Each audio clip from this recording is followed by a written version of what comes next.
Bonsoir à tous et bienvenue dans cette édition des régions. Lancement officiel du programme des plans d'action nationaux et départementaux de l'initiative Youth to Youth. Ce programme vise à éduquer la jeune génération à la santé sexuelle et reproductive. L'initiative émane de l'Organisation des Nations Unies. Accès d'Ancy, Patrick Nimavo pour le point. L'éducation à la santé sexuelle et reproductive est leur domaine d'intervention. Leur cible, les jeunes et adolescents. Le programme Youth to Youth tire son essence d'un constat assez alarmant.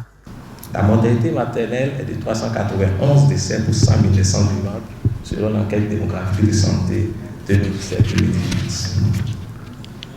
Soit environ 1500 femmes qui meurent chaque année, dont un décès sur 5 parmi les adolescentes.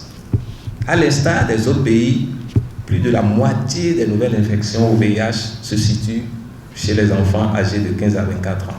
Et 274 222 grossesses surviennent chez nos adolescentes et jeunes filles par an, dont 73 321 aboutissent à des avortements provoqués selon la stratégie nationale multisectorielle de la santé sexuelle de la reproduction des adolescents jeunes 2018-2020.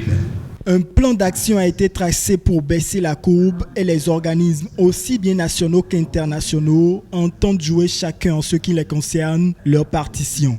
Ce nouveau plan, dont le ministre de la Santé, le professeur Benjamin Rompati, a suivi personnellement l'élaboration, a pris en compte toutes les insuffisances constatées.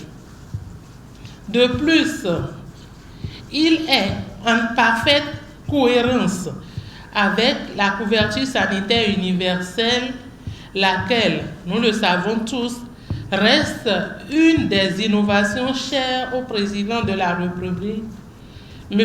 Patrice Talon. Les directeurs départementaux de la santé sont eux déjà investis de cette mission. L'impact de leurs actions sera bientôt évalué. Un rôle qualifié de déterminant dans le développement de la vallée de l'Ouémé. Lui, c'est le père Dominique Adeyemi, de regretter mémoire. La coordination de Ouémé a rendu ses hommages à l'homme avec une messe d'action de grâce, chrétienne catholique bien sûr, à Azoglissé ce lundi. Brice Ungbo, Guillaume Avieno. Une messe d'action de grâce de la coordination des retrouvailles annuelles et identitaires Ouémé en hommage au feu révérend Dominique Adeyemi, prêtre de l'Église catholique. Ce fondateur, premier curé de la paroisse Sainte-Thérèse de l'Enfant Jésus et de la Sainte Face d'Azaoulissé, semble avoir inspiré la coordination de Ouémé il y a 11 ans de cela. On commence toujours par cette messe pour honorer la mémoire du révérend Père Adeyemi, qui est une figure emblématique de Ouémé. Le Père Adeyemi Dominique est le 4e père du Bénin, ordonné en 1932. Il a fondé l'église catholique d'Azaoulissé en 1937. Et il a fait 32 ans ici. Tout est parti d'ici le 14 janvier 2009. Et on a l'habitude d'y arriver par devoir de mémoire et de reconnaissance pour le Père Adeyemi Dominique. Recueillement sur la tombe de celui qui est considéré ici dans la vallée de l'Ouémé comme étant le précurseur du développement de la région.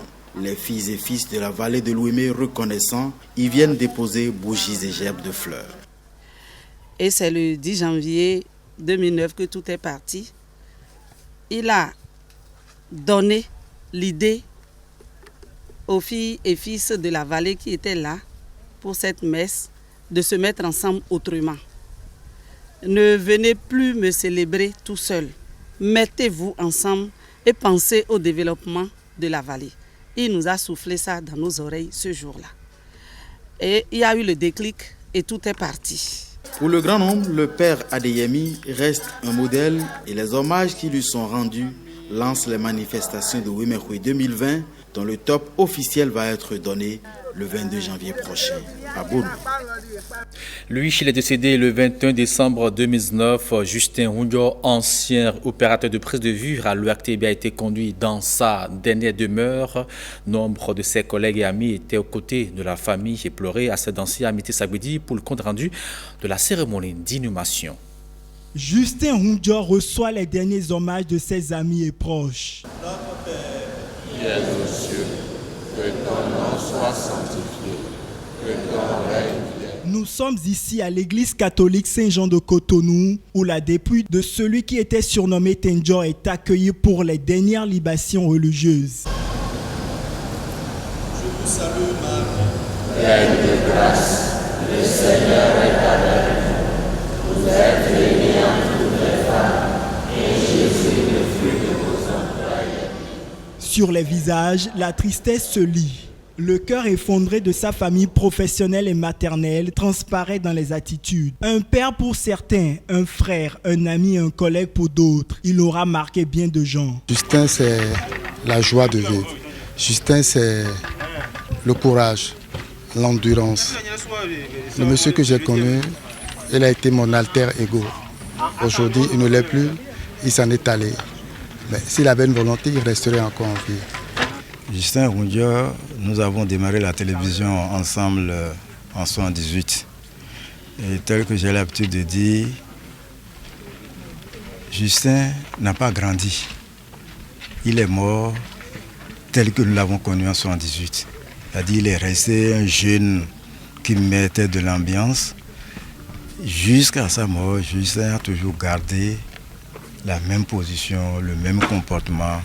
Partout où il va, il cherche toujours à maîtriser rapidement et il devient l'ami de tout le monde. Et Monsieur Justin, c'est un doyen, c'est un homme qui aime le travail. C'est ce que je retiens de lui. Il est endurant et il aime le travail. Il peut vous amener à faire d'efforts, à donner le meilleur de vous-même. Nous avons perdu quelqu'un de valeur et il ne faut pas qu'on en fasse un drame. Souhaitons seulement que le bon Dieu nous donne d'autres Justins à venir ou peut-être déjà présents pour que le travail continue dans la convivialité. 64 ans d'une vie trop courte. Justin Rundio, opérateur de prise de vue aux premières heures de la télévision nationale, repose désormais au cimetière d'Adjagbo dans la commune d'Abomey-Calavi. Père à l'âme disparu. Le Festival international de danse Agogo est à sa 11e édition. Top en a été donné le jeudi 9 janvier dernier au Fort français de Ouida par le ministre du Tourisme, de la Culture et des Arts, habitué de ce rendez-vous artistique et culturel. Aladé Kofi Adov, le promoteur et initiateur, en jubile comme la plupart des festivaliers. Voici les images commentées par Patrick Djossou et Monique Toron. L'hymne national exécuté par une fanfare et une chorale exceptionnelle sous les battements rythmiques d'une Amazone. Super mise en scène des super anges Wendonamboa. Bienvenue au Festival international de danse à gogo, 11e édition. Le maître d'ouvrage de ce grand rendez-vous culturel, c'est lui, Aladé Kofi Adolphe, fondateur des Super Anges depuis 1986. Plusieurs groupes de compagnies de danse sont venus du Bénin, de plusieurs pays d'Afrique, de l'Europe et d'Asie pour participer à la 11e édition du Festival international de danse à gogo. Du jeudi 9 au dimanche 12 janvier 2020, 4 jours pour le festival. Et 4e participation pour le ministre Jean-Michel Hervé Babalola Abimbola, qui avait déjà lancé les éditions 2012, 2013 et 2014. Et c'est à juste titre qu'il en sort honoré. Ce projet s'inscrit dans le programme d'action du gouvernement du président Patrice Talon à travers le pilier 2, engager la transformation structurelle de l'économie, en son axe stratégique 4, qui appelle à l'amélioration de la croissance économique, qui met en œuvre le département chargé du tourisme, de la culture et des arts. Devant Bella Agossou, actrice internationale du cinéma, et d'autres personnalités, et pas des moindres, l'on a certifié le festival conforme à la vie culturelle et cultuelle de la ville touristique aux 3 noms, Bassé, Glehoué, Ouida. Il ne saurait être autrement au regard de l'ambition programme de développement touristique prévu par le gouvernement de Patrice Talon au profit de la commune de Ouida. J'ai la ferme conviction que notre ministre a le génie de conduire ce ministère et son retour nous a vraiment réjouis. Monsieur Jean-Michel Abimbola, vous êtes le re-bienvenu dans votre ministère. À ce lever de rideau, une troupe d'amateurs venus des États-Unis d'Amérique a marqué sa présence. Le temps d'installer les danseuses professionnelles Makandiola formant le CFATB, le collectif des femmes artistes de troupes de ballet. Voilà qui met thème à cette édition des régions. Tout à l'heure à 20h, vous aurez l'édition du soir. D'ici là, portez-vous bien.